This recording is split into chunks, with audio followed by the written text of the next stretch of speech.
up them poles on them, birdie.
We back. We already got people commenting in here, going crazy. Right, you good? Yeah, they're going crazy in the comments already. If you guys are commenting from the page, I don't know if it gave you the reminder when we went live, but make sure you put your name under your comment, but because for some reason it doesn't show who you are unless you allow StreamYard permission, which is just the whole process that I haven't figured out. But if you're watching, like, subscribe, share it. You know the vibe. We got Matt, Jake, and Sean. Everybody on here is 1-0 except me. Obviously, you see the comments. Everybody's talking crazy. Big Turkey, I'm going to assume that's Justin, and he's talking to you, Matt. New York Giants in the building. Big Turkey, I'm going to assume that's Justin. Somebody said they're praying for me. I'm praying for myself. Yeah. Add me to the live. Who is this? I'll send you an invite right now. I can't tell who it is. I'm pulling up the comments. Yeah, pause that. Rashid Cherry said New York Giants in the building. Brandon said add him to the live. All right, Brandon, I'll send you an invite right now. You can. We're going to get to the Steelers, Mario. We got y'all.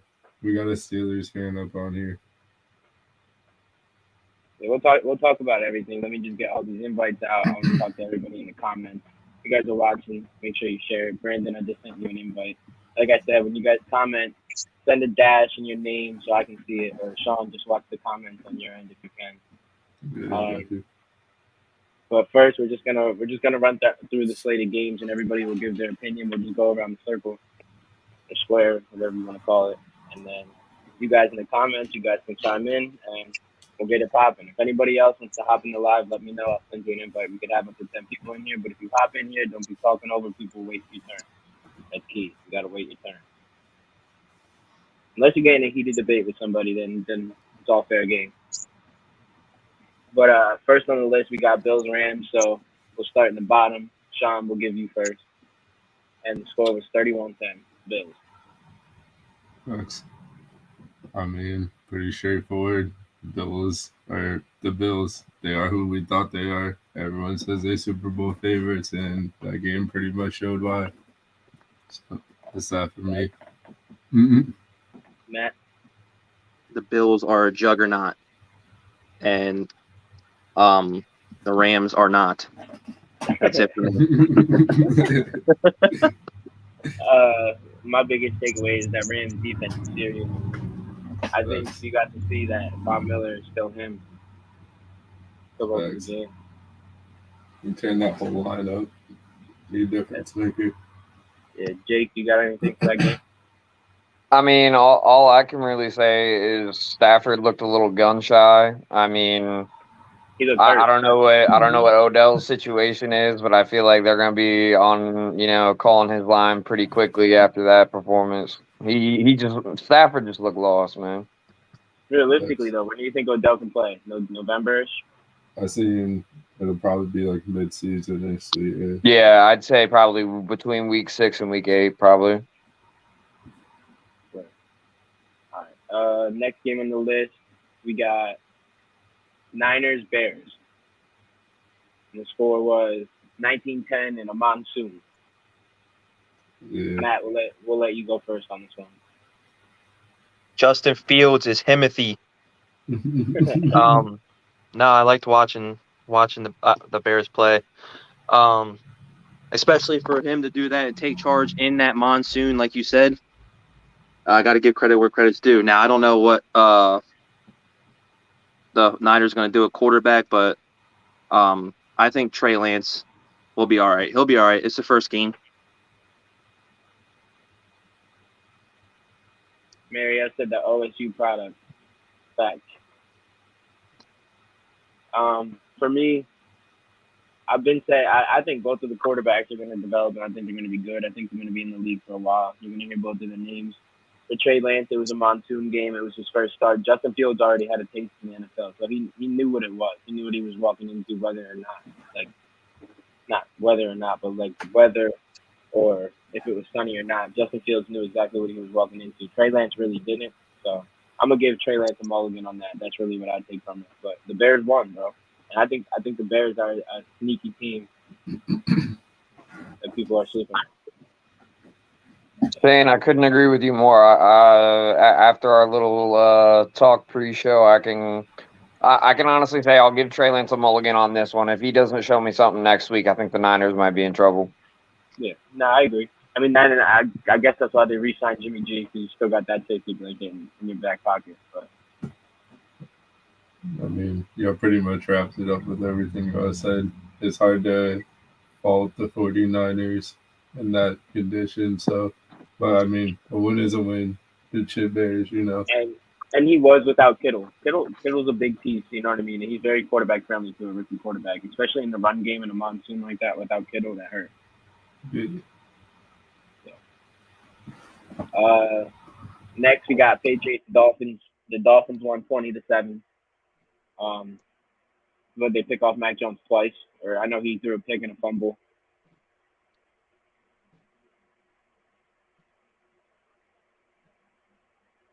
But who went first? Sean went first now. Jake, we'll let you go first on this one. Homie, listen, the Patriots, the Patriot way has ended. Bill Belichick has a year and a half left. They've got three different guys talking to Mac Jones. Three different coaches calling plays into Mac Jones's ear. It's absolute bedlam over there. The wheels have come off the train, and we're just slowly gonna watch this ship sink. I hear that. Brandon, I did. I sent you a link. It's in your messenger. Go click the link and join the broadcast. You can hop in. If you guys are watching, like it and share it. That's all I ask. Just like it and share it. Go to the page, share the page, invite people to the page. Continue to comment. I'll continue to bring your comments up and bring you guys into the show if you want to. But, yeah, for me in that game, bro, the Dolphins' speed really showed up. It's going to be really hard to match up with Tyreek Hill and Jalen Waddle. It's a lot of speed, dude. They're going to be a problem, especially because Tyreek alone, you got a double team majority of the time. So just that alone is going to open up Waddle, like you said. So we've seen a little bit. He had good passes to Hill and to Waddle. So it's getting there. It's a work in progress still, but we definitely see glimpses.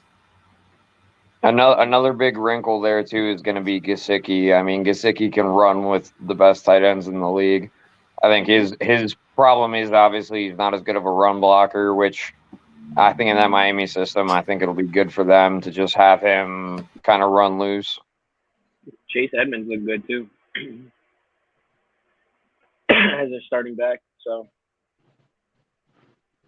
next game we got Ravens Jets. Ravens 24, Jets 9. I guess I'll go first. I didn't really watch this game. I saw a bunch of highlights. It looked like Lamar went crazy, but the Jets. So, but Lamar's kind of off his pay-me campaign, so we'll see what he does. I didn't really see too much of this game either. I just kind of caught the highlights as well. But like you said, Lamar, honestly, it wasn't a run-heavy day for them. I did peep that. But passing-wise, Lamar, he looked pretty solid. I'll give him his props there. He definitely looked calm. in the game, and that's big because he wanted his bag this year. Yeah, I mean, I would give the Ravens just an M for meets expectations. Like, Mm-hmm. I didn't see anything that kind of went, over the top crazy, but Lamar did his thing. He got the win. And he moved on to week 2. Exactly, did his job. Ravens did their job. They won. Win's a win, right? Nope. Joe Flacco didn't get his revenge. No, not even close. And as for the Ravens, like Jake said, they met expectations and got the dub, but Lamar also did that without Hollywood Brown, so it could be something. That is true. And for fantasy purposes, Michael Carter got more touches than Brees Hall. So Michael Carter is him. Don't be surprised if people who drafted Brees Hall, you guys might be sick because Michael Carter's that guy. UNC product. But next game we got Jags Commanders. This was actually a good game. It kept popping up on Red Zone. I kept seeing plays from this game. Shout out to Han Dotson, Lehigh Valley product, going crazy in this game. He's now the front runner to win Rookie of the Year. So you guys that bet, go put money on Jahan. But Commanders win 28-22. Former E. What happened? Yeah, facts. Those connection issues. Matt, you're cutting up a little bit, but go ahead, Sean. You can go. Like you said, this game was actually I peeped some good shit. Curtis Samuels had a big day. They were using him in that kind of Debo Samuel kind of role where he's out there running and catching passes. And Han Dotson, Carson Wentz, like who would have thought, after all that, right. He actually looked pretty good. I mean, he did have 2 picks, but besides that, he held it down for him. So got to give the Commanders the props there, But the Jags on the other hand, they didn't look as terrible as people would have thought. Christian Kirk, you got to kind of put him out. Like he got his back, but he put in some work. So he got mad targets, bro. Yeah. So that's I guess that kind of justifies that. That's a sneaky receiver course. Zay Jones, Marvin Jones, Christian Kirk. Yeah. Evan Ingram's over there now too. Yeah, that's a fact. So yeah, for what it was, that was a good game. You can't ask for too much more than that. Wait. They're running. I mean, the Jags game for me, just real quick, the Jags game for me was just a big question mark. I didn't know if it was Washington actually playing a good team or were the Jags playing up. You know what I mean? Kind of piggybacking off of what Sean said. It was just a lot of question marks for me on both sides still for both those teams. There's a lot of big plays in that game, dude. Like, Terry McLaurin went crazy, too. Carson Wentz is, like, 3rd in the league in passing right now. Yeah. And I saw, like, the big hit, too, with the safety coming downhill on my guy, ETN. Like, yeah, he got lit up. I don't know. Yeah, I was just that dude that hit him. I don't know who that safety is, but he took over the game, bro. I never even heard of him before, but he had an INT in that game too. He forced that fumble. He was going crazy. That one hurt. I got ETN in the league, so yeah, that one was hard to watch. Next game, Baker's return. Well, I don't know if it was in Carolina or Cleveland, but Baker against the Browns. Baker almost brought him back, and you know the rest. Browns win 26-24. Matt, we'll let you go first. I didn't really watch that game, but Browns won the game, and Baker didn't get his revenge. I can't agree more. I saw he threw a bomb to Robbie Anderson. That popped up on Red Zone, but Robbie Anderson had a good day.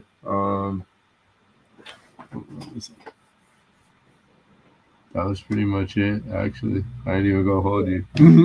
I have him on fantasy. He put up like 25 points.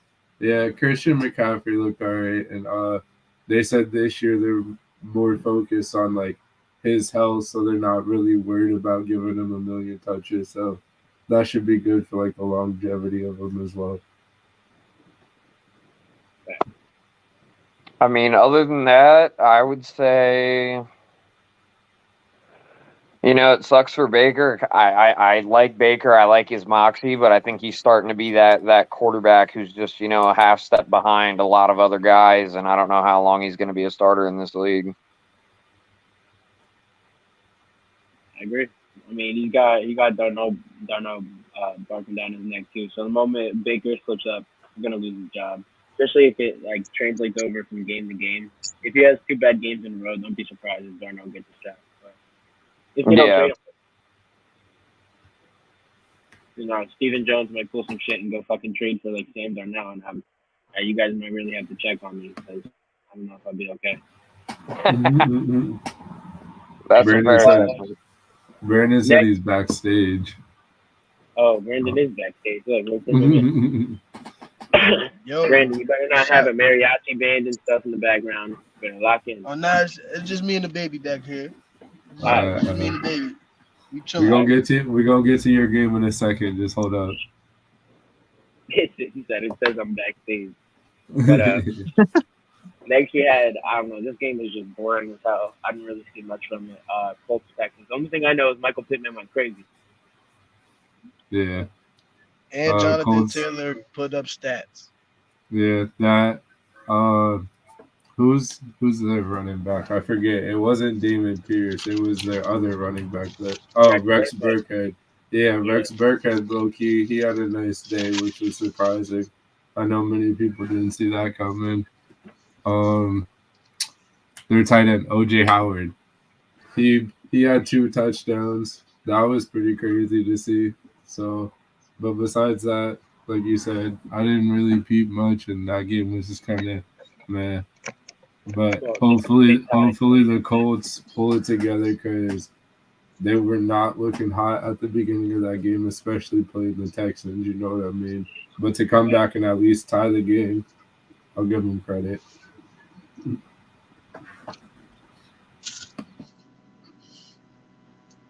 Yeah, like I said, there wasn't really much in that game, so we're just gonna really move on because nobody cares about a tie. This one was you surprising. should have said that first. This one was really surprising to me. The Giants beat the Titans 21-20. That was a good ass game. Saquon Barkley, Timothy as well. Saquon is back. Saquads. Yeah. Another Valley. The Valley put on in the NFL this week. Yo, Brian Daboll too, bro. I think honestly a lot of the players recognize how good Brian Daboll as a coach is and have bought in. I think that's what that win is very, very significant of. They still got that Gettleman cloud like hovering over them, but like they're getting out of it. It's gonna be hard to get out of those contracts to the point where they can actually really make some moves and some legitimate noise, but they got a legitimate GM and a legitimate head coach, so the Giants get their 4th win in 5 seasons. Hooray. On opening day, though. On opening day, you got to give them props. That's like the first time in like 5 years they got it on opening day as well. I just like how Saquon back to finishing his runs. Yep. That was the best part about it. That was the best part. Hey, him and Justin Jefferson, smooth 60 points in my fantasy league. Just those two. Smooth. That was the same league I got Prescott in, and I'm telling you, if it was not for those two, I would have lost because Prescott, 4 points, gang. 4 points. We'll get to that. I know. Just too much jelly? But this one, the next game, moving on to this one, this guy is definitely a contender for Himothy, and he's probably got the smoothest drip in the entire game, probably the best dancer in the league. Kirk Cousins and the Vikings beat the Packers 23-7. I'm fucking crying. I'll go first. He said Kirk Cousins. I'll go first. Go ahead. I gotta say that people really need to like highlight on Kirk Cousins more, man. Because dude, when they pull up his stats, that guy like every season all but has had a perfect like an above average like passer rating. Like, and for them to be Tablet. leaving Justin Jefferson open all the time and not doubling him at all is beyond me. Beautiful. That was Yeah, the I most got beautiful thing I've something. ever seen. I got something for y'all. It's just 3 words. Ready? Yeah. Go Pittsburgh. Yeah. You like Yeah. that. Kirk Cousins, bro. Don't be surprised at the end of the season if Kirk Cousins' name is in the running for MVP, especially if they win the division. They win 12-13 games, bro. Kirk Cousins might be that guy. White chocolate, Kirk Cousins. I'm gonna just hop in. Like I Especially with said, Justin Jefferson as his receiver, because Justin Jefferson's going to help him get to that point. yeah, that's what I was just about to say. Justin Jefferson, definitely him with the, what was it, 8 catches, 180 some yards, something like that. Ridiculous. And bro, they were, Cook. He was all over. He was moving over the field, so he was on everyone. He was on Jair. He was on the backup. Yeah. He was Jair on lined up every everyone. play like. Shit. Here we go again. Okay. Someone in the comments That was crazy. said that you can double Justin Jefferson, but who's going to cover Thielen? I would take my chances doubling Justin Jefferson more than just leaving him open. Yeah. I'd rather bracket Jefferson and put my best corner on Thielen and try to take him away that way. I can, and this is coming from an out of shape white dude. I'm pretty sure most nickel corners can cover Adam Thielen at this point in his career. Yes. 2 years ago, probably not. But you give me a mid-tier nickel corner, like you give me like Mike Hilton from the Bengals, I'm pretty sure I'm confident he's got him. Yeah, Mike Hilton's a good corner. Nickel corner.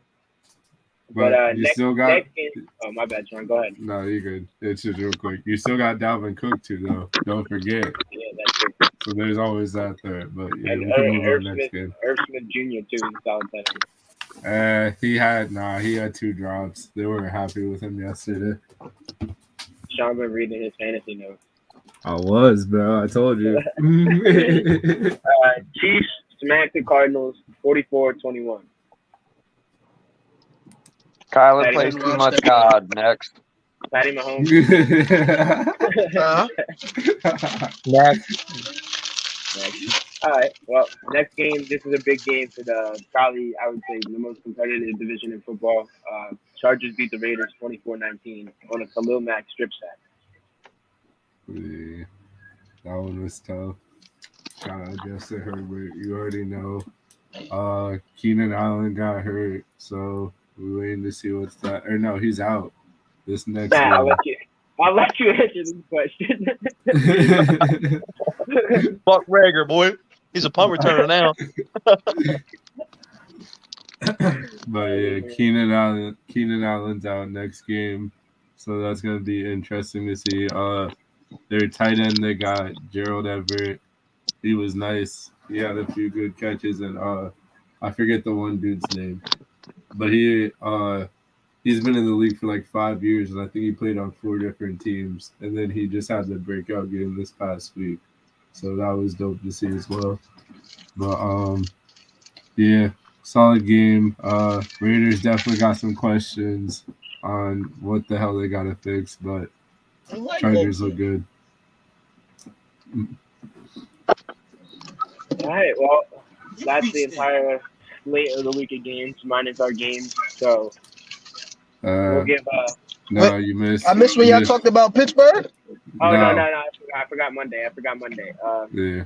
Seahawks, shock rush, and the Broncos 17-16. I hope you got Sierra's vacation because Future pulled up. He gonna make a song. The chorus gonna be like, "Get with a winner, baby." Yeah, Future. Gino. He said they wrote me off, but I didn't write back. I believe they only had like 45 passing yards in the second half or something like that, and they still Yo, pulled the it sad off. part So about that's the that line, crazy Shane, is you're gonna hear that in a Drake bar in like 2 months. Hey, Thanks. but yeah, no. Props to the Seahawks. On the Broncos' part, you gotta ask what the hell their head coach was doing.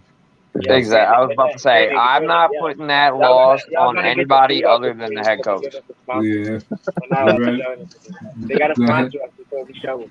the head coach. You could just tell. You could tell on the sideline that he had to he was about to shit himself. Like he was just walking back and he's pacing, his face is all red. You could just tell he wasn't emotionally ready for it. Nah, bro. 4th and 5, end of the game. You gotta go for it. You gotta go for it, especially with your offense and that quarterback you just picked up. Yeah, I Yeah, was was gonna say crazy. that quarterback you just paid almost $250 million to. Yeah. Next No show excuse. we're gonna get an award, like as we go down our like list, we're gonna get an award for like the Doofus Award and we're gonna come up with a name for it. But this week is a given and Nathaniel Hackett takes it.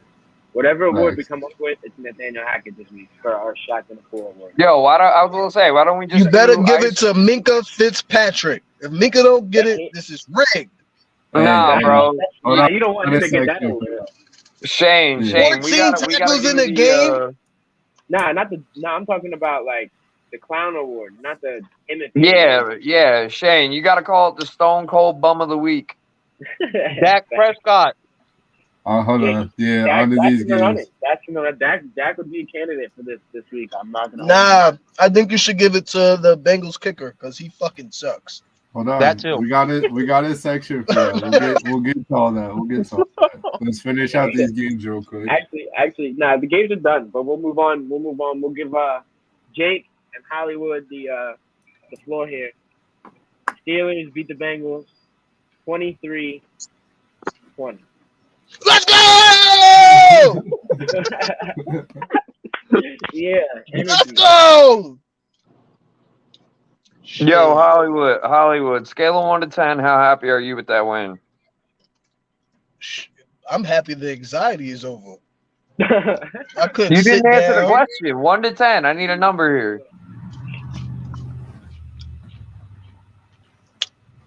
I'll give it a 7. This man is delusional. I'll give it a 7.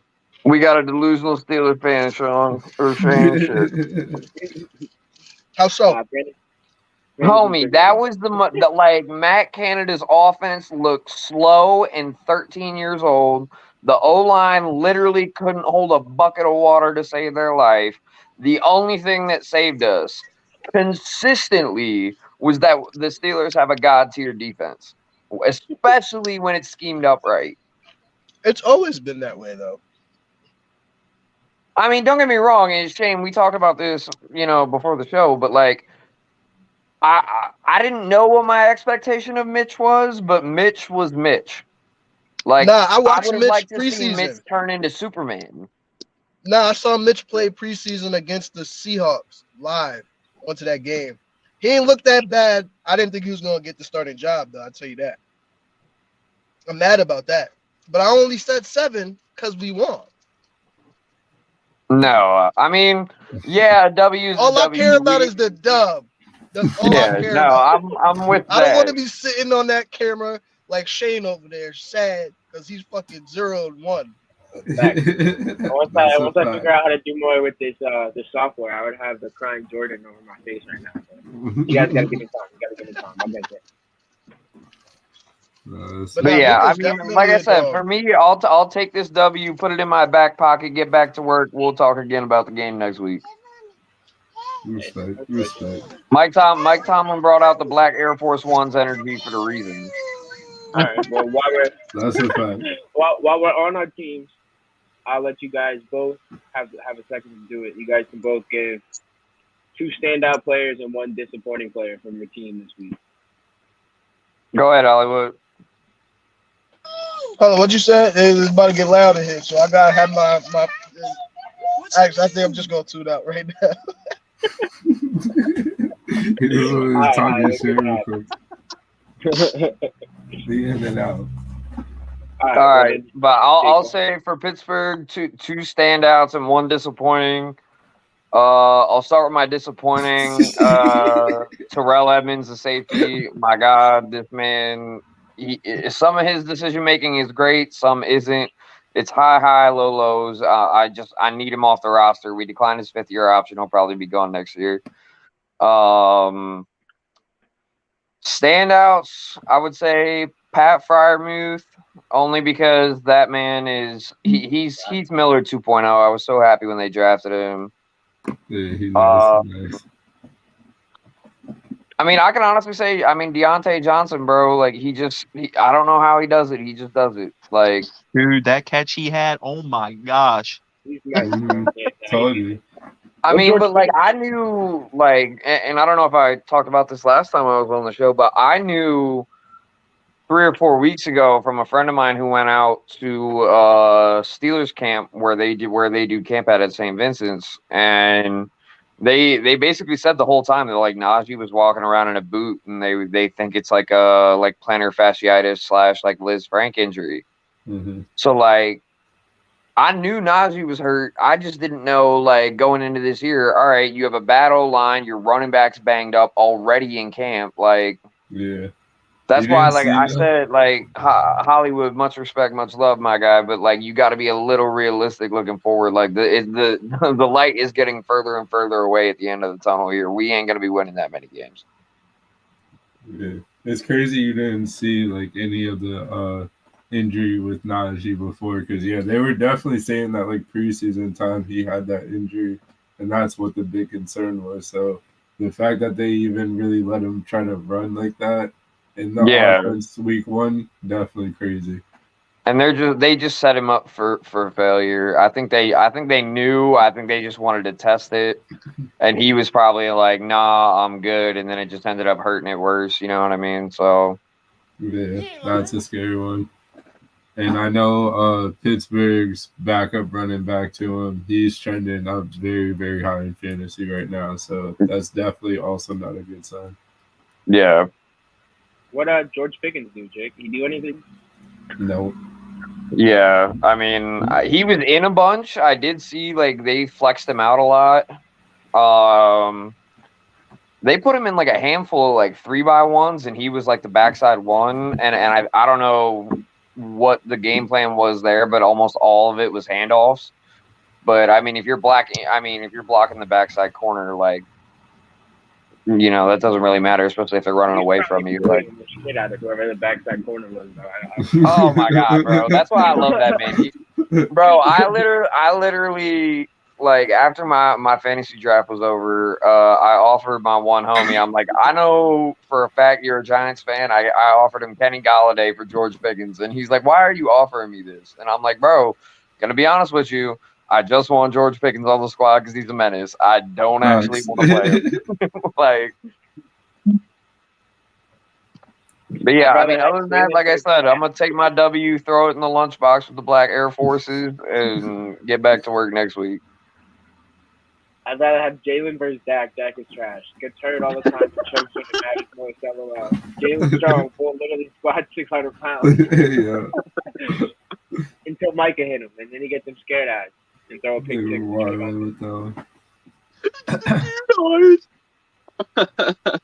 Yeah, Dak had him this week. I don't know where Dak went. I don't know who the fuck that was, but that's what teams do to top tier. That's what teams do. They get top tier running back and run him into the ground. Same thing the Panthers did with Christian.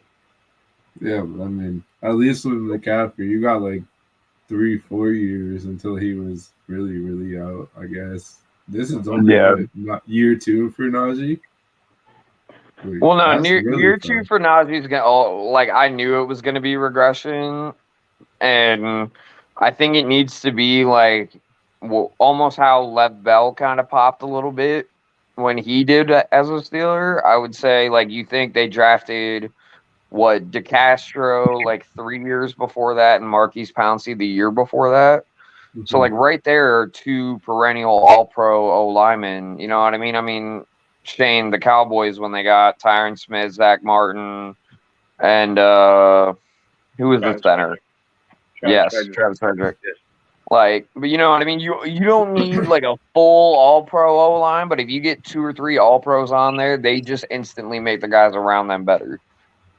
Yeah. No, I agree. I mean, and the thing is like Pittsburgh in the offseason, we addressed corner. Our defense looked great. TJ Watt's pec injury obviously is not ideal, but I mean, he doesn't need the surgery. He's getting stem cells. That's got a 6 to 10 week prognosis. It could be, I mean, hey, he could be back before Thanksgiving or right after. Honestly, it's 50-50. But I mean, hell, Alex Highsmith, our 4th round pick last year, had 3 sacks. Like, I'm not mad about it. It was overall top to bottom. Like I said, I'll throw that game in the lunchbox and get back to work. All right.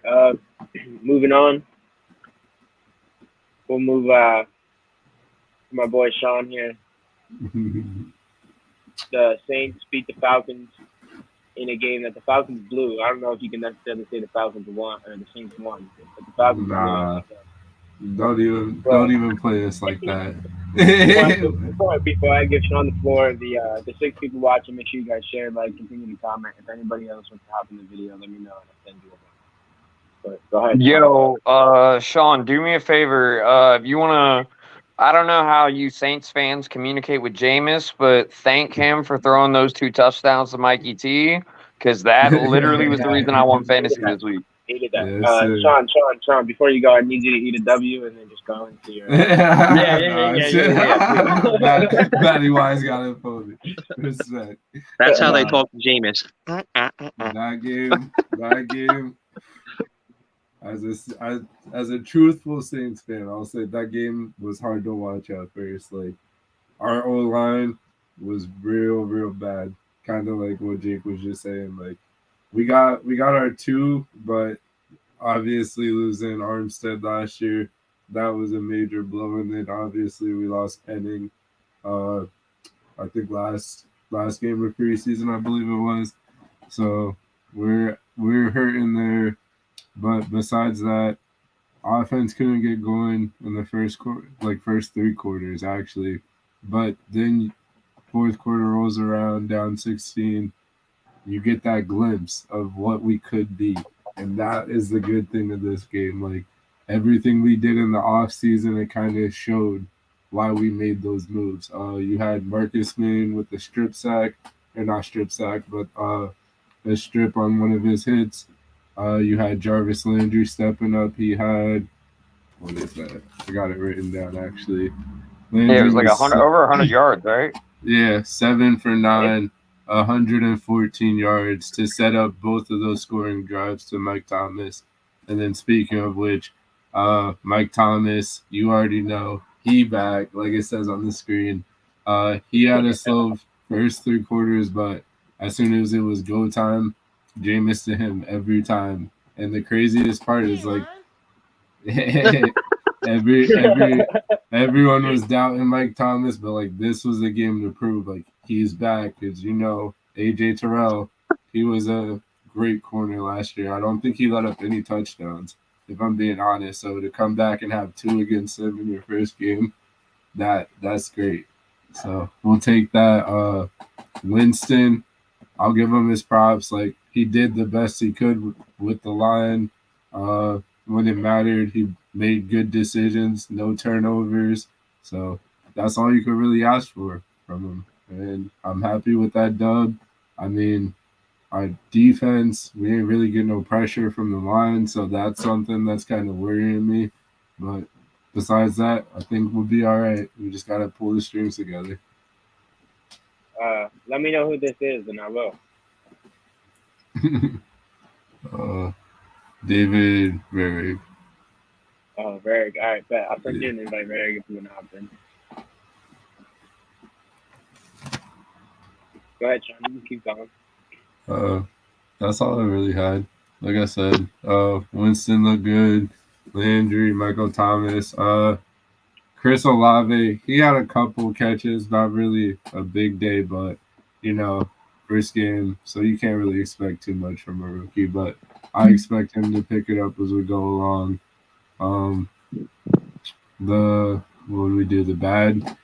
the bad, like I said, both the offensive and defensive lines need to be better going forward because the major thing with Winston is if he could stay healthy, and obviously to stay healthy, you need a line to block for you. So those are the things I'm watching out for.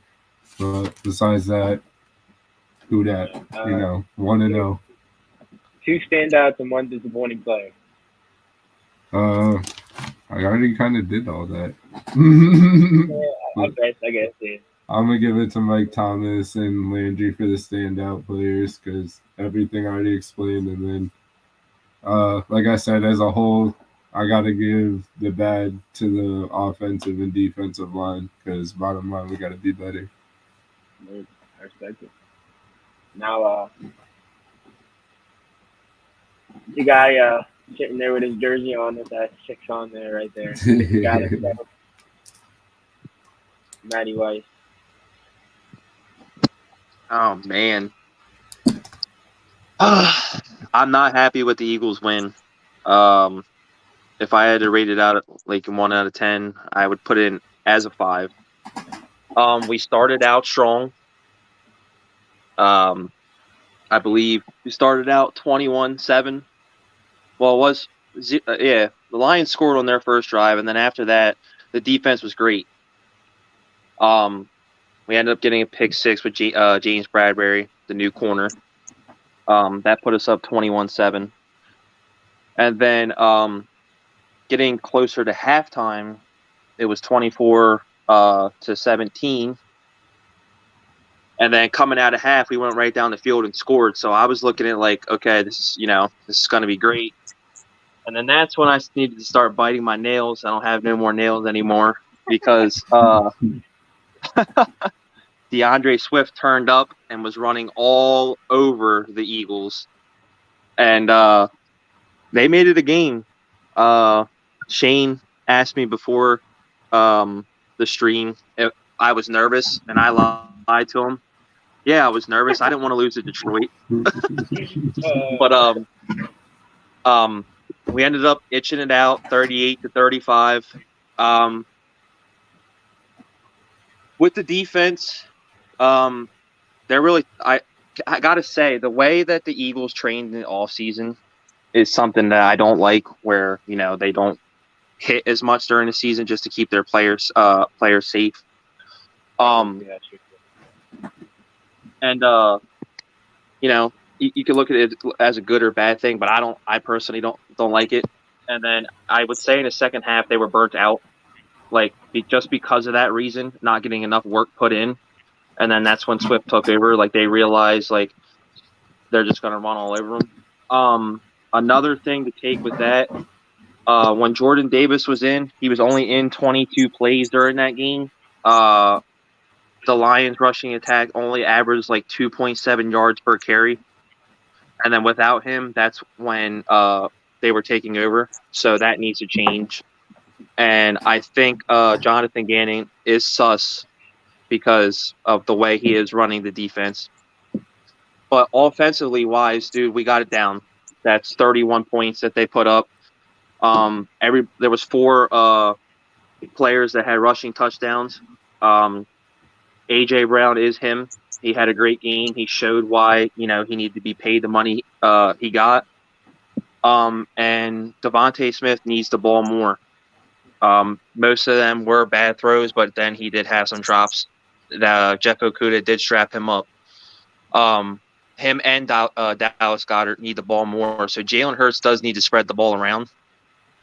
And but I do say without Jalen Hurts' legs, we don't win that game. Mm-hmm. So with that being said, I don't know how I feel about him running all the time, but I like it. It's just it brings a more chance of him getting hurt. So, I mean, it's really what I got on that.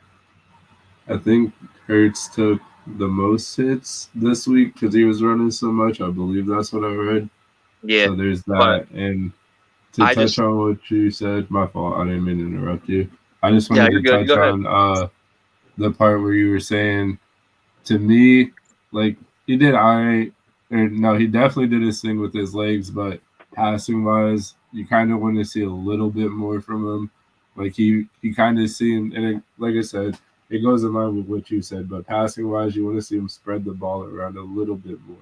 He felt like, to me, it looked like he only really trusted AJ Brown. Like that's his safety net, which is cool. But with that offense, you gotta get that they're ball sitting out there to saying everyone. about the Eagles running the West Coast offense, and then that's like the primary thing there. That like it's like a very like hot read offense. Like it's almost like a college offense. Like you're basically feeding your star wide receiver. Mm-hmm. Yeah, you run a lot of RPO. You're the highest. You have the highest rate of RPO in the league. Yeah. So basically, like it was like AJ Brown, AJ Brown, AJ Brown. When really, you do have two wide receiver ones, and you couldn't even get the ball to the other one. So if teams are going to be looking at film, I would lean more towards, okay, Jalen Hurts is going to go to A.J. Brown. So really he needs to start spreading the ball out more. Yeah, I mean, Other I than think the that, he played great. If you want to beat the Eagles, you got to make Jalen Hurts prove that he can beat you with his arm. They're doing a lot of this RPO shit. So what Jalen Hurts is supposed to do is it's literally two reads. He's reading the end and he's reading the receiver that's running the route. So if neither of those are there, it's either hand the ball off or run. He's not even getting their second or third read. So that's like the biggest knock on Jalen Hurts. You know what I mean? That's when he plays playoff teams. That's why he was 0-6 last year, 0-5, because he doesn't get to his second and third reads quick enough. Yeah, but I will put out there that this was discussed. Nick Sirianni did come, in a interview and say that Smith will be getting the ball more and stuff like that. So it's not like it's just going to be put under the rug. I mean, I don't know about y'all as receivers, but you get 5 drops in one game and you expect your quarterback to come back to you. Y'all probably a little tripping, huh? Yeah. Like, let's have an honest conversation here, fellas. You drop 5 balls, your quarterback's not really looking at you like you're going to be able to do something. That's fair. Yeah, that's true. And the other thing, too, is Jalen, and I'm only saying this because I'm stuck in a house with 13 other Eagle fans. I'm the only Steeler fan here. And watching that game, it literally looked like Jalen wanted to throw, but he knew that he could use his legs to get out of it. No, that's facts. Like it's almost like if you had saw him off at the waist during the week in practice and just let his upper half throw the ball and then just let his lower half just run on the treadmill. You know what I mean? Like, and then just fuse them back together on game day, you'd be fine. Right. No, you got good points. Devontae Smith's gonna have to figure his shit out, and Hurts is really gonna need to sit in a pocket more instead of being run first. I mean, as kind of up and down as Dallas Goedert is as a tight end, like you have to admit he's on the at least upper half of the scale of the tight ends in the NFL right now. Like the fact that he really didn't even get a shot is like, all right, man, what are we doing?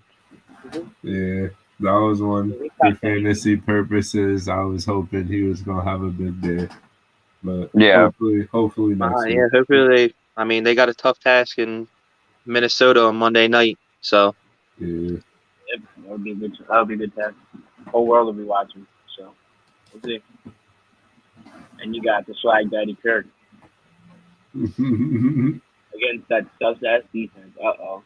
And Jay Jetta is hoping for another week. All right, well, the moment everybody's tuned in for and everybody's watching, everybody's trolling, everybody's tagging me, everybody's commenting. Before you even get started. Move on to this game. Cowboys lose 19-3. Dak Prescott. Where do I even start? CeeDee Lamb. Hold on, Shane. I'll give you your silver lining. Your defense did look really good for 3 quarters. And I said, you guys saw. I said we might lose that game. I did not expect the offense to be that bad, though. Like even I said we were going to lose that game, and I even said it was going to be a defensive game. Because the one thing I was not worried about going into this season is Dan Quinn and the defense. It's evident that dude knows what he's doing. It's evident he's hands-on coaching. It's evident his players know what they're doing. So I'm not worried about the defense. The defense is still going to hold teams to. I don't want to say anything crazy, but roughly most of our games, most teams aren't going to score over 20 to 24 points on us. Problem is, Cooper Rush ain't putting up more than 10 points. So, yeah. Shane, On behalf of the rest of the show, we'd like to have an intervention with you, dog. We all knew that offense was not going to be what you were saying it was going to be. We just let you live. Thank We you, just let Jake. you live in your little area real quick. Thank you, Jake. Wait. You can go back to our other shows and any of my comments. I never said anything about our offense being great. Now, I talked up Dak, but I can't defend Dak. Dak was fucking terrible. Dak was terrible. I think Dak knows he looks terrible. Dak's probably looking in the mirror like, fuck, dude, you suck. And your thumb's broke. You can't even make up for it. You suck, bro. I hope he's doing that at least. Jesus. No, but I just recall last show you were talking about how young you are at receiver and how all these young guys, like, you're just waiting for somebody to make a play, and like every single one of them looked like they were ready to die. Shane, you always said that. You said the receivers have an upside and everything. You always talked about them receivers.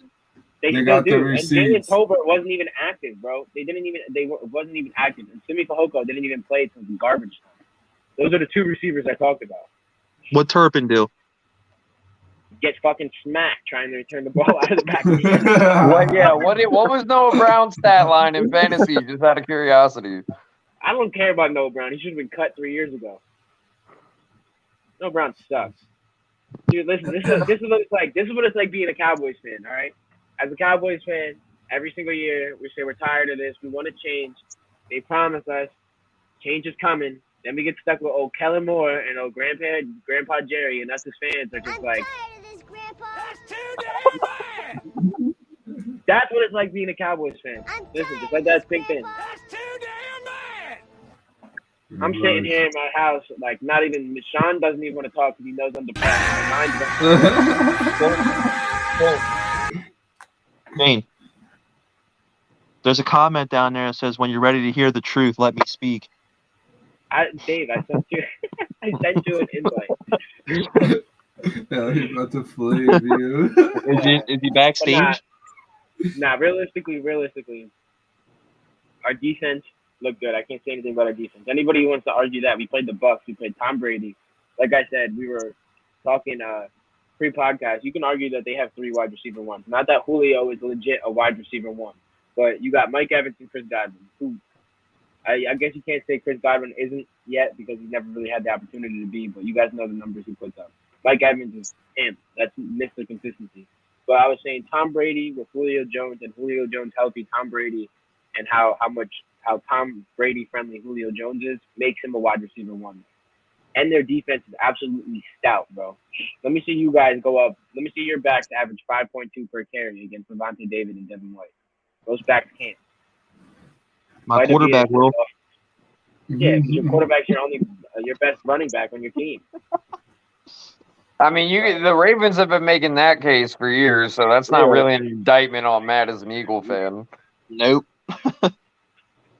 But offensively, we could blame Dak, but I don't know if you guys saw the little excerpt that Devin White put out, but he's like, these guys have been running the same thing for the last 3 years. We knew exactly what they were going to do so we could attack it. They were going to come out with these short hooks. They were going to come out with checkdowns and everything like that. They were going to try to run the ball, but try to get to the edge while running the ball. Devin White literally knew our game plan. You know why? Because Kellen Moore is a toddler calling plays. Because they made him out to be some genius, when in reality, he was brought up by Jason Garrett and Scott Linus. And both of them should never coach another NFL team ever again because they are absolutely fucking terrible. Terrible. That's who groomed that dude. He lost his job to Dak Prescott. That's why he became a coach in the first place. Dude is garbage. And he's part of the Jones family. No, hold up. Think about this. Kellen Moore has more say in the Cowboys organization than our head coach. Let that sink in. Kellen Moore is the only coach on our staff that Mike McCarthy did not bring in. He's the only coach that stayed. I think they both need to go, bro. I think Mike McCarthy is a type of dude that kind of just gave up. Like, I think he's in the point where he's like, all right, you guys won't let me do anything. I'm not allowed to touch the offense. I'm an offensive coach, and you guys won't let me touch this kid's garbage-ass offense. Honestly, I feel like you guys just struggle to find a true coach, man. Like, I think when we hired him, they told him, like, hey, like, this is Kellen's offense. Like, you can't touch it. Like, we're grooming him. You know what I mean? I think they literally hired him with that underneath his belt. And I think McCarthy, you can see it on his face. Mike McCarthy is not a dumb man. He's an offensive-minded dude. He made his living as an offensive coordinator in this league first before he was a head coach. Yeah, whoever said Giants #1 in division, remove that. The Cowboys are better than the Giants. He came out the right way, how a head coach should. That's why Dan Quinn is in his element right now because he's a coordinator first before he was a head coach. So, like, Kellen Moore was literally just handed the keys as a toddler, bro. Man's never even got his permit. Yeah, y'all crazy over there. I seen You know what's crazy? McCarthy. Hold on, my fault. I didn't mean to interrupt, but I seen McCarthy. He wanted to go get you guys a third QB, and it's like you said, Jerry Jones and everyone else is like, nah, bro, we're not doing all They that. won't let him do anything. So Yeah, Mike bro. McCarthy is kind of a man defeated. You know what I mean? He can't really do much. Yo, Mhm. sorry to interrupt, but that Dave guy's backstage. Never mind, he's right there. Let's Go go. ahead. We'll give you the floor. No, I'm sorry. I didn't mean to cut anyone off. I'm here. I'm doing work. You know, it's year end for my company, so been putting in some long nights. But I saw you guys were live, and I had to tune in. I had to listen to my favorite Dallas fan on my upper left hand side of the screen here. I see my buddy from my Pittsburgh fan just dip. I hope I didn't scare him away, but no, a couple of things. Homie wearing the Jalen Hurts, or I'm sorry, Jalen Hurts is number one. Eagles fan. Was it Devontae Smith? My bad. Yeah. This is what happens when you stare at numbers all day, my friend. I thought the game, I wasn't disappointed. I said from the get-go, I said all the way back episode 1, where I seen Aiden Hutchinson singing Billie Jean. I said Eagles might lose this game. From the get-go. Yeah. I said that. Y'all got scared of a 6'6" white boy singing Michael Jackson. My God. He was smooth with it though. I ain't even gonna hold you. Listen, just hard knocks in general makes you scared of a fucking team at first. It's not even that. At first, yeah. Cowboys were on it last year. Y'all were still talking this shit. It's not even that. Listen, I knew Detroit was a different team at the end of last season. I like their coach. They have a player's coach. He's a hard-nosed guy. And I knew that, like you were saying, we were going through preseason differently. You know, the whole philosophy is they want to rest where they want to rest, yada, yada, yada. And I knew that could spell trouble for the Eagles going into Detroit. I knew how we beat them last year. I knew it was just going to be different. Like, you guys know, you guys all play football, right? It's hard to beat a team twice in one season. It just is, right? And, you know, like, look at the Saints, right? What was it, like 2 years ago when Tampa won the Super Bowl? You guys beat them twice in the regular season, and then it's just hard to beat a good team consistently. So in any case, what I'm trying to say was, I don't think Detroit is this juggernaut. I don't think that I think realistically Detroit will win seven or 8 games this season. I think they'll be very competitive. They lost 5 games last year by a field goal or less. They finished 3-3 after the Eagles mollywopped them 46-6.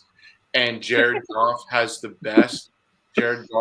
best completion percentage of his career the last 7 games he's played. Now, Jared Goff isn't this great, quarterback either, but they got a good rushing attack. And if you notice, the biggest knock that we had on Gannon last year was that he wasn't utilizing the blitz enough. And then as soon as, we were doing that, I liked the pressure we were getting. We were making Goff uncomfortable, but then they were just kind of doing these little short routes, screens, little crossers, stuff that you would do to just throw behind the blitz.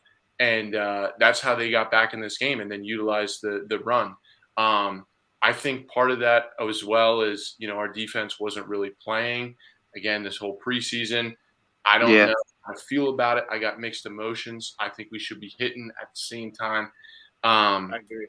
I don't want people getting hurt. Like this is the way the NFL is going. And you definitely, I would make the argument, Dan Campbell, the way that he runs the Detroit Lions is it's old school for sure. Yeah, I agree with you. Like I was saying my bad, man. I don't mean to cut you off, but like on that though, you're professional athletes. You guys have been practicing professionally for a while. You know how to practice.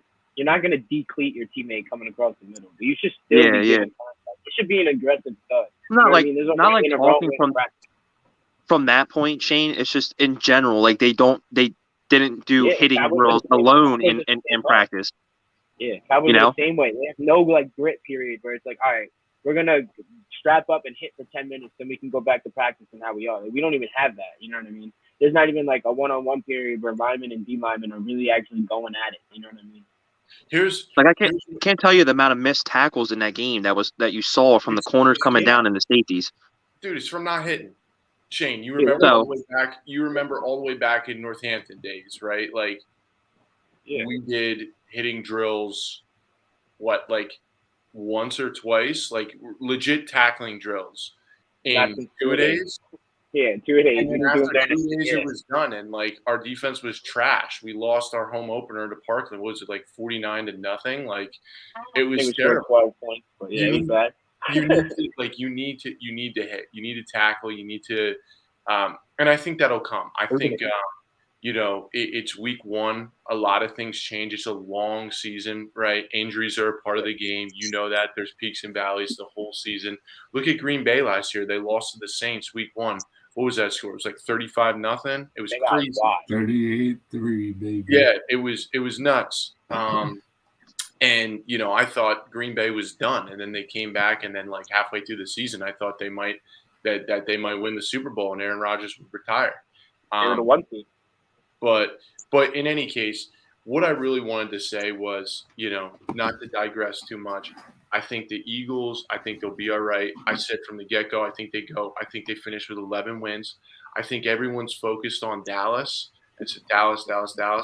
I don't think that's what the Eagles need to worry about. I mean, I think Dallas is still, they got Micah Parsons, and their defense will be decent, though, because they have him there. They'll always keep the games closer, right, than what they normally would be.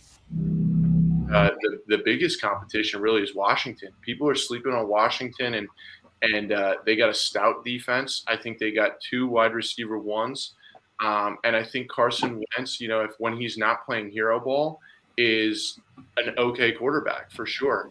And I think he's definitely an upgrade than what they had last season.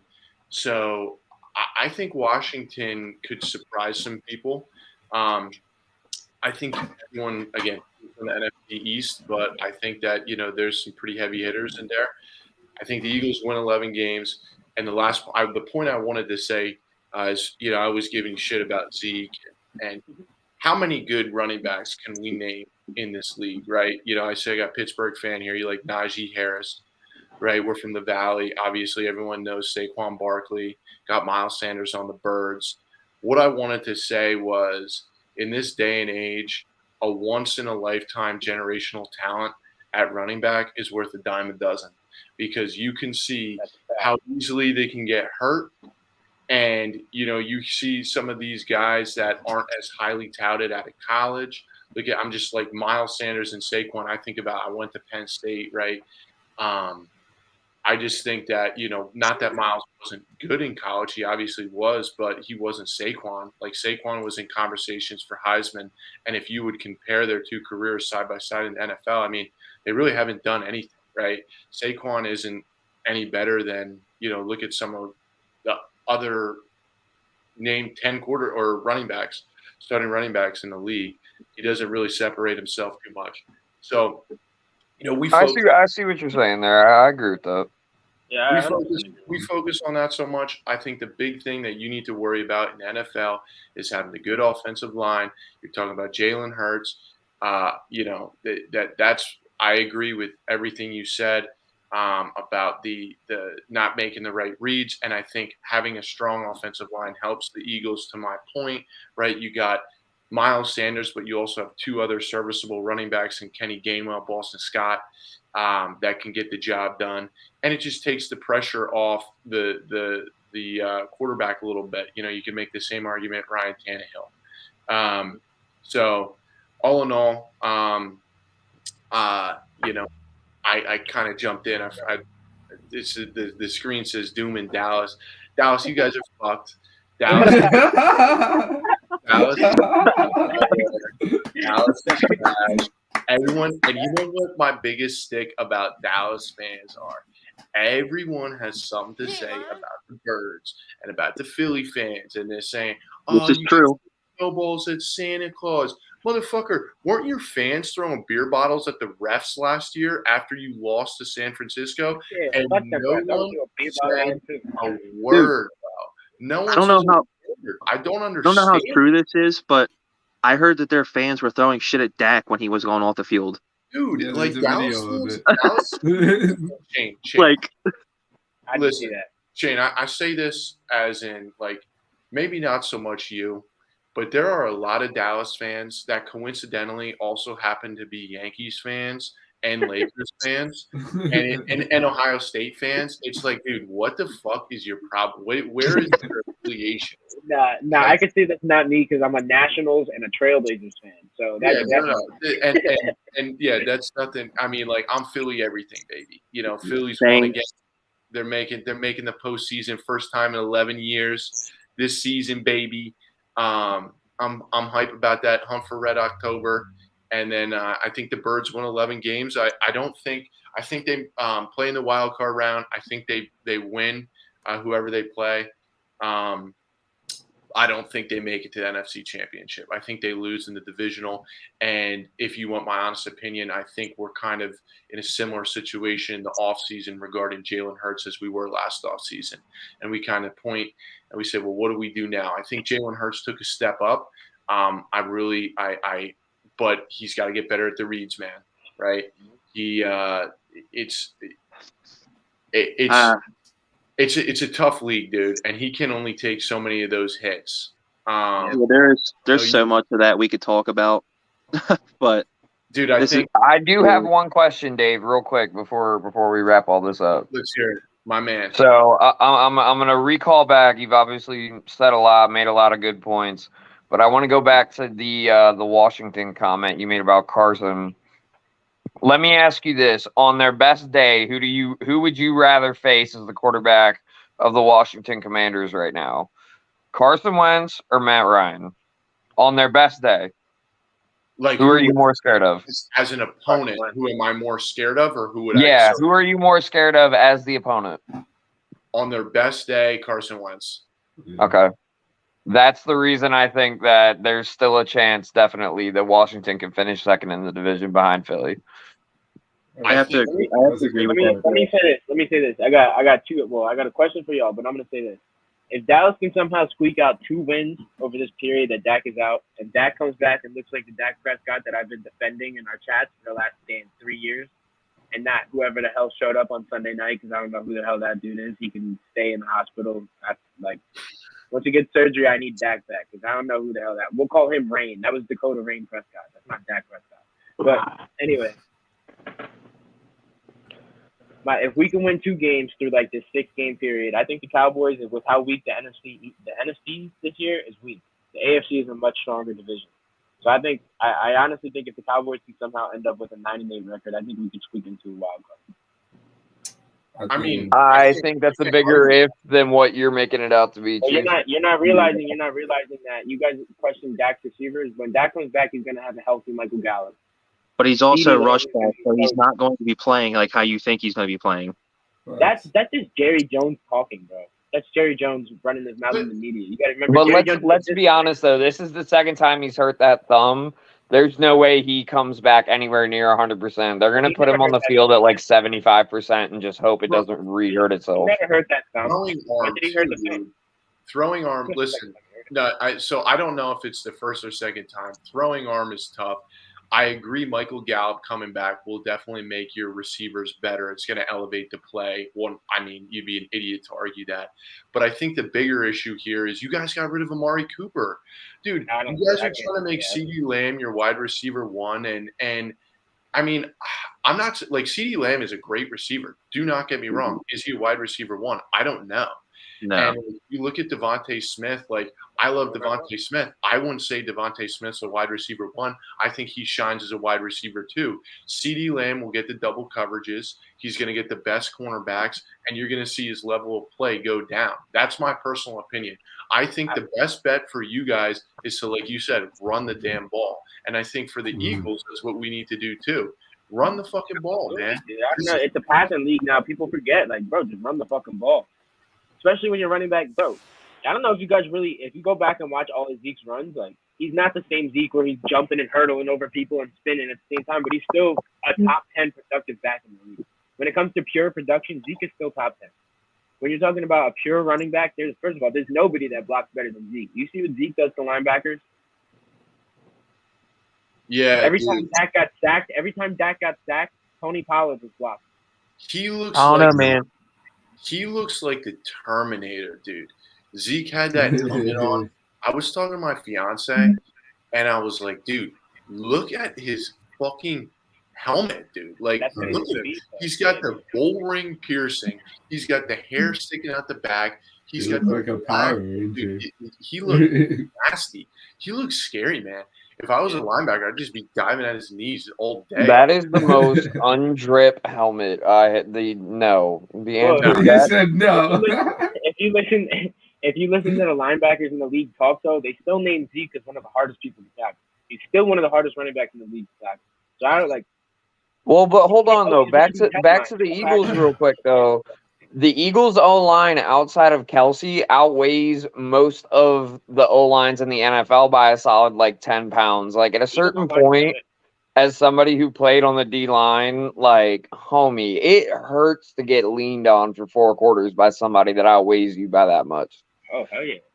Like, it hurts to hit a back. Can you imagine hitting Derrick Henry for 4 quarters? Imagine being a middle linebacker and getting Derrick Henry for 4 quarters. Well, no, I'm not even talking about the running back. I'm talking about, all right, you have Jordan Mailata leaning on you for 4 quarters. Yeah, dude. And you could be anybody in the league. That's not an easy thing to just take. It's like imagine being the backside corner getting blocked by George Pickens all game. I'd be like, dude, fuck this kid, bro. But yeah, I mean, honestly, if the Eagles really wanted to just play old school football, just line up in a power eye 2 tight end set and just shift motion back and forth, bro, they could go at it all day. I really think the Eagles got a good future. I think Howie Roseman does this, dude. Like, he looks like the best general manager in sports right now with the offseason he had. Then 6 months from now, we're going to be like, what are you doing? Exactly. Well, that's exactly what happens. It's so I guess, it's anticlimactic, ultimately. It's nostalgic of what 2016 was like, right? Like, leading into that 2017 season, and what that offseason looked like and how we just stacked up that roster, and then we went for the Super Bowl run and won. And then, how he got too big for his bridges and he got cocky and he starts making these stupid picks. It's if we lose the game on Monday because Justin Jefferson went off and had 200 yards and 2 or 3 touchdowns, bro. And now to add insult to injury, fucking Rager is on the Vikings, no less. I hope he goes off, dude. If he goes off, oh my god, I hope he muffs a punt. We return it for a tutty. Shane, that is not gonna fucking happen. Dude, and JJ Arcega-Whiteside over DK Metcalf, I mean, it's just pathetic. It's absolutely ridiculous. But in any case, I mean, we don't have Jerry Jones. So that's Jerry Jones is trash. I'm sorry, dude. Dallas is as a football guy, yeah. But as a businessman, you gotta respect what Jerry did. Bro, he brought the Cowboys for $3 million. You know what the Cowboys are worth right now? Let me put it to you like this. This is one thing, and not to listen, I'm in finance, so I'm looking at this shit all day, right? You guys have felt it. Look how much this inflation is going up. I can't even go to the fucking grocery store anymore without dropping $100, right? I think it's a sin that you can't take a family of 4 to go watch a game, okay? Because before you pay for parking, you get food, you get the tickets, everything else said and done, you're paying close to $1,000. $1,000 easy. Like that. Yeah. And if the average household income is just over 50,000, we'll say 60,000, how are you supposed to do that? You can't, right? Unless you get season tickets, but even that is still a lot. So your point about Jerry Jones being a good businessman, yeah, that's fine. But do you as a Dallas fan, Shane, do you like going down and paying that money to see your team and the product that they put on that field? Time and time again, I love when Dallas fans, like, they're in their 40s and they're talking to me at work and like, oh yeah, we got 5 Super Bowls. I'm like, dude, I wasn't alive for any of them. Like, don't Well, to answer your question, like for me, Mania, bro. Like, Bro, you're a for me- Dallas fan because you were a bandwagon fan in the 90s. Like, stop talking. nah, my whole family's Cowboys fans, so I was kind of born into it. But No, I'm not saying you. I'm saying the people that I work yeah, with. no. For me, like in my lifetime, since I've really been paying attention to football, like the Cowboys have been successful. We just don't have the playoff wins to go for. So like if you're talking about regular, like Dak has a career winning record and it's not even close. You know what Dak's record is against the NFC East? It's like 26-5. You know what I mean? So my memory of like the Cowboys were successful every year. We're at least 500. I don't remember the last time the Cowboys were under 500 unless our starting quarterback was hurt. Those years Romo got hurt and when Dak was hurt. Those are the only years you'll see the Cowboys go under 500. So my entire life, the Cowboys were over 500. We just don't win playoff games. So yeah, I wouldn't. So I guess like It's ultimately, pretty and I'm gonna come at you from my soapbox, right? So how is it that the Cowboys are like so great and we are just fed this as NFL fans 24/7, but Mike Tomlin has not had a losing season in 20 Three years, my Three. guy. You know why? My You know take- why? Two decades that all of us have been alive for. Because the easy Cowboys are quote unquote America's team. No, not even that. Not even that. It's a very, very, very easy The answer. disrespect on the Steelers Hold up. is insane, and Mike Tomlin specifically. Think about this. What kind of media coverage do the Steelers have at their training camp? What kind of media coverage do you guys have constantly? Think about what we were just talking about. Jerry Jones picked a team that was worth $3 million to $8 billion. Jerry Jones is the businessman that the Steelers owner isn't. That's why no other team in the league gets the publicity that the Cowboys did because that's Jerry's work. That's what Jerry did. That's why the Cowboys are always in everybody's mouth. Because you know why? Because people like you will retweet all those links on Facebook. You know what I mean? All those links on Facebook that these people are putting on media, that's what I say about Eagles fans. You guys will read those links and you won't really dive into depth of what they're actually about. But yo, They my don't read issue, about their hold game. on. My issue with what you said though about y'all being successful for your whole life span is y'all division that y'all play in. When you play 6 games against teams that have been bad for years now, like we're literally talking years. Sean, that's What do not you the case. expect? That's not What true. do Our you mean? division's always That's not competitive. true, Sean. Say that about In standards, we're the in division with the standards most of the rest Super of Bowls. the- Sean, you know our division now, is the most competitive division of all time. You could What's say that. You could say that about Tom Brady in the AFC East, though. For how long the Bills sucked, the Jets were trash, right. Miami was trash. Well, I yeah, would and say that's that. what I happens would when say you that. get 2 teams in a division that are consistently good. Is the other 2 suffer because they're getting beat all the time consistently. So no, I'll say this, right, Shane. You're 100% right. Hit the nail on the head about Jerry being a good businessman. But one thing that I think, I guess, annoys a lot of Eagles fans as well is the fact that you said, well, throughout my lifetime, we were, consistently good or over 500 if we didn't have a quarterback that was hurt. And that's fine. I can get on board with that. But where's the same respect for Eagles fans when we went to an NFC championship game, 4 years in a row? Like, we're talking, we are one of the most winningest organizations in the NFL in the 21st century. And people, we had the Chip Kelly era, which was trash. Agreed, right? We had one good year. You had Mike Vick, 10-6. Actually, you had 2 10-6 seasons. One of them we didn't make the playoffs though, and the other one we played the Saints and got beat the first round. And then you had the end of Andy's reign. But, like, all in all, dude, and then obviously the end of what was Carson Wentz and him trying to play hero ball. But I think all in all, Dallas, it starts from the top, dude. It starts from the top. I think that like, I don't know. It's I feel like you're just propped up on straws, man. Like it's a simple answer, bro. All of our coaches have been handed their jobs. Think about all the successful coaches look in the at Kellen NFL. Moore, dude. He Dude, looks think like about- he's 12. I want you guys to think about this for a second. Think about all the successful teams in the NFL. Think about their head coaches. their coaching trees and what they had to do to become head coaches.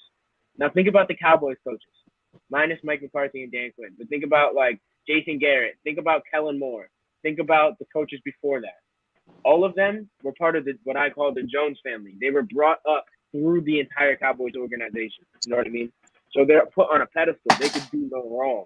That's the problem with the Cowboys. We're too big on our guys. You know how many players that we have on our roster that we drafted? Like 48 of the 53 players on our roster were brought up through our organization, which is a good thing, draft and develop, you know what I mean? But at the same time, like, we don't do anything splashy. We have $24 million just sitting there. Nobody will do anything. Because Stephen Jones is cheap. That's why we won't go make a move for quarterback, because we're going to ride with Cooper Rush and Will Grier and suck. I'm so thankful that I am not a Dallas Cowboys fan. It's ridiculous. Everybody hate my life, bro. Everybody raise your hand to that one. Hold on, y'all. Real quick. I got a boogie. I gotta head upstairs. We got some stuff going on here at the house. I'm gonna catch y'all next week on the show. All right. All right. Yeah. Have fun. You know, Jake's on vacation for everybody. So. Yeah. All right. It was fun, y'all. Thank y'all. Take it easy, boss. Shane, respectfully, I do need to hop off. I have them trash man hours. Yeah. You do your thing. I was just gonna say it's still Cowboys Nation till I die. I don't care what anything happens. And you guys were talking about how you guys went to the NFC Chips. My only argument to that is you guys didn't do anything with it. Like you like to say to us, you didn't do anything with it. Nobody remembers Green Bay. Neither did Green Bay, but Aaron Rodgers doesn't have to disrespect that Donovan McNabb does. Aaron Rodgers is tied with Donovan McNabb. He's the only quarterback that has the same amount of NFC Championship losses. Only one. That's why you'll see the Cowboys media bite us in the ass, because nobody will ever mention Aaron Rodgers. But because of the media that surrounds the Cowboys, that's why Dak Prescott is always in the news. Yeah. You know what I mean? But you know how many quarterbacks play just as bad as Dak?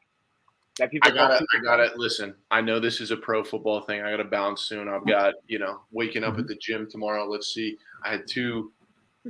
I'm sorry, I'm just checking my work calendar right now. I got the triple monitors here. Bear with me, my friend.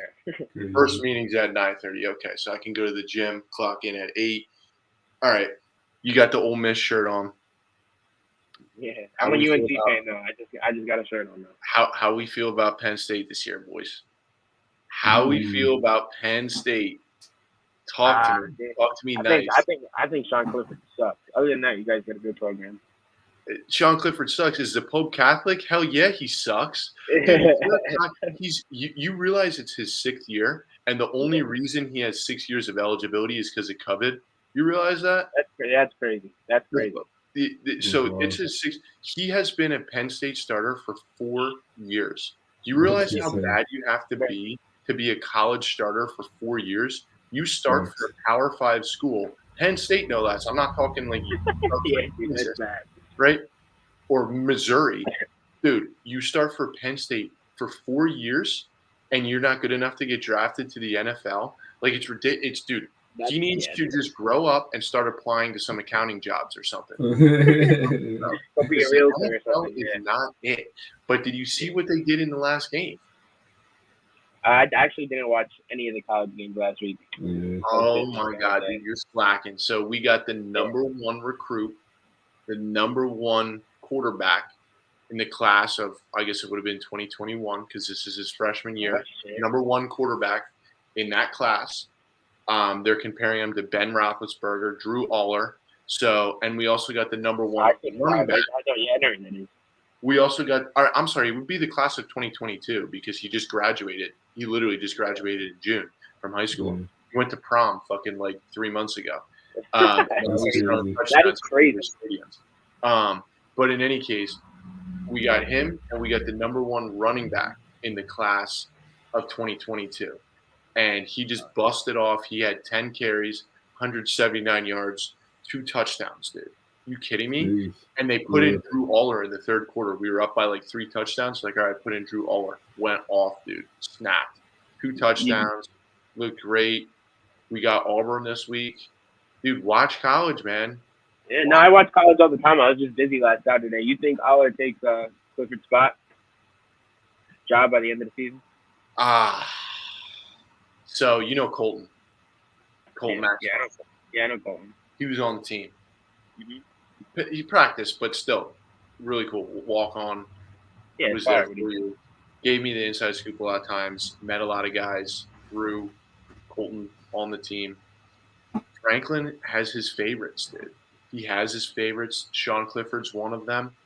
I hope the whole fan base, like, they really just don't like him. I think if Sean Clifford has a game where he's throwing 2 interceptions, yes, you will see Drew Aller go in. So I don't know. I think Penn State, they're ranked now again. We'll see. We'll see. They started off 5-0 last season, and they finished 7-6 after Sean Clifford got hurt. They just need an O-line. Penn State never has an O-line, at least since I've been there. Who do you like, real quick, and then I'm going to dip? Who do you like for college? I don't really keep up with college. I'm not even going to hold you. I'm a UNC fan, though. Drake May's a dog. You know about Drake May? What you know about Drake May? UNC football, dude? Come on, grow up. Yeah, UNC all around, bro. UNC all around. Baseball, football, basketball. What are you even saying? You're a UNC football I'm not a bandwagon, bro. I'm a true fan, through and through. I'm a realist. I'm a real fan. Dude, come on. All right, well, listen. I'll tell you this. I'll go through my picks real quick, and I'm a dip. So I'm in a spread league at work. Let me hit you with this. Right? Chargers at the Chiefs tomorrow night. Chargers are getting 4. I think the Chiefs win by a touchdown. I'm going Chiefs. Thoughts? I agree. Jets at Browns. Jets are getting 6. I got the Browns. I think the Jets are awful. I think the Browns probably win by a touchdown. I don't know. Yeah. That's a weird game. Browns should win that game unless Jacoby Brissett just gets smacked around. I don't know. But even then, with Nick Chubb and Kareem Hunt, I still think that's too much for the Jets. Yeah. Okay, this is a great game. Washington at Detroit. First time in over 2 years that the Lions are a favorite in a game. Washington's getting 2.5. I got the Lions, man. I think the Lions win. I think they're pissed. I think the Lions. I think they cover too. I think they win by 3. Bucks at Saints, dude. Saints are getting 3. I got the Bucks, man. I'm sorry, John. I got the Saints against Tom Brady in the regular season. If I'm putting my money on it, I'm betting the Saints. My thing is this with it. It's gonna come down to our D line, and like I just said earlier, that is where last game I was not confident. But it is Tom Brady. Like, I think this is really Tom Brady's last season, no matter what. He never got the Saints, so I think he's gonna go. I think he's gonna go fuck y'all up. I don't know. It's gonna be hard. Like, that's the thing I will say about our D line. What's up? Is Tom Brady seriously? Is he getting divorced? He's good. His wife was pissed that he decided to play football again. That's what is that why he said that I'm going through some personal shit right now? Yeah. He had to fly. I forget where she was. She was down in like some Dominican island. He had to fly all the way down there for like 11 days. So why did he even go back, dude? Like, and let's talk about the shit that went on with Miami. He was almost a Dolphin or something. Yeah. I don't know. We'll say that for next week. I don't even. I don't know. It's kind of hard to believe that though, because if you watch fucking. Nah, it happened a while ago. It's like 4 years. No. Oh, okay. Because I was gonna say they were. Well, that would have been before he went to the Bucks, right? It was before. If you were watching Joe Rogan, he was saying that not Joe Rogan, Dana White, he was sitting there saying, well, before he went to the Bucks, I almost had him come to Oakland. Yeah, him and Gronk. So which one of those do you believe? You know what I mean? The way to put it, Sean, you know in our league how like technically free agency opens at a certain point. Yeah. But these coaches be DMing motherfuckers like months before it opens. That's all. No, I get what happened, but I'm saying like which one do you believe more? Do you believe because the Miami thing, it was supposedly him, Gronk, Sean Payton was supposed to go down there. So it was like a whole group of them. Do you believe that more, or do you believe the Raiders more? You know I don't know. They were probably all in Vegas drinking and doing blow and stuff. All right, Shane, should I fuck around and join the Savages, or I don't know, man. They kind of want me up in Stroudsburg. Ooh. The Diamondbacks? Yeah, your old team. Who's recruiting you from their team? Kamani, dude. Kimani's not even playing. He played last year. Yeah, he did. Yeah, he's not playing this year. I know. I'm just fucking with you. I'm just busting your chops. I wanted you to play so bad, and then you broke your wrist. You need to drink your milk, dude. You talking shit dude, with Jack? I didn't even. I wanted to play so bad that game. That's Sean. I had my whole hand clubbed up. I tried to play in pregame. It didn't work. You need linebackers or DNs? Yeah, bro. We need depth everywhere. I've been on the creatine, dude. Yeah, bro. Listen, I've been on the creatine. That's it. Come out. Yeah, definitely. I'm playing. You think I'm playing? I was just last week put up the 315 on the flat bench. Easy. Monty's playing. Boyle's playing. Bubba might play. Yo, Monty needs to beef up. I seen Monty at Kamani's daughter's second birthday, Ari. I said, Monty, dude, what's going on, man? Like, I feel like if you take off your shirt, I'll see your heart beating through your chest. Not for real, though. He does need to beef up. He just hasn't been doing nothing. That's why I had to get him off the couch. Yeah, well, tell him to eat some shit. I don't know. No, I agree. You guys gonna be good this year or what? No, yeah, we'll be good, bro. We're gonna be nice. Last year was a fluke. You think I'll start or what? Tell me. Who said be honest? It depends what position you play, bro. Honestly, if you show up, like I know the type of football player you are. So if you show up, you just work hard and do the right things. I just like to hit, dude. Yeah, that's the thing. I'm not the most talented with my feet or whatever, but if I hit and I connect, I'm hitting you as hard as I can, and I don't give a fuck. And you're smart, dude. You pay attention. Our coaches like that. So if you're serious, come out. I'll even send you an invite to our one page. Man. Problem is Saturday is open season archery for bucks. So I'm gonna get a buck on Saturday. So I'm not gonna be got the. I won't be there alone myself. I have a game in Brooklyn. I was gonna say we got all month too. Like we're doing it every Saturday this month. So you got the whole month of October to come and show what you got. Thanks. Or September. Oh, it's a tryout. Yeah. Hey, okay, so it's not just like I show up, I'm on the team. Nah, yeah, you got to show up and show what you got. But as long as you show up and show that you're legit, bro, you'll be fine. Okay, what's your coach's name? Spitler. That's our head coach, Jason Spitler. Spitler. Well, I'll tell you one thing. You boys want to check it out. I'm the newest instructor at the Hot Yoga Hut. Come check it out. Right off of Union Boulevard. I swear to God. Look at that product promotion right there. That's fire. I'm a hot abs instructor. I'm actually making my workout right now. I teach Thursdays 6 to 6:45. You guys come out. I'll give you a free class. Boyle was gonna come, but he pussied out. That's fire. Come into class, dude. Even if you don't want to do hot abs, I do hot abs. It's 45 minutes. We do core workouts and shit. We got yoga. I'm telling you, it will change your life. To stretch like that, Tristan Wheeler. You know him? He's he went to Freedom. He's I think he's I know he is. Played at Richmond or whatever. Yeah. He was like first team for the All America for the for like what are they D1 AA whatever FCS. He goes there. Dude, people sleep on yoga, but flexibility is a form of strength, dude. Never forget that. Look at these wrestlers. Why do you think wrestlers never get torn? Well, I shouldn't say never, but you very seldom hear about a wrestler getting a torn ACL. It's because they're always doing these crazy stuff with their legs. They're crazy flexible and all this shit, and they just build up that strength around the joints.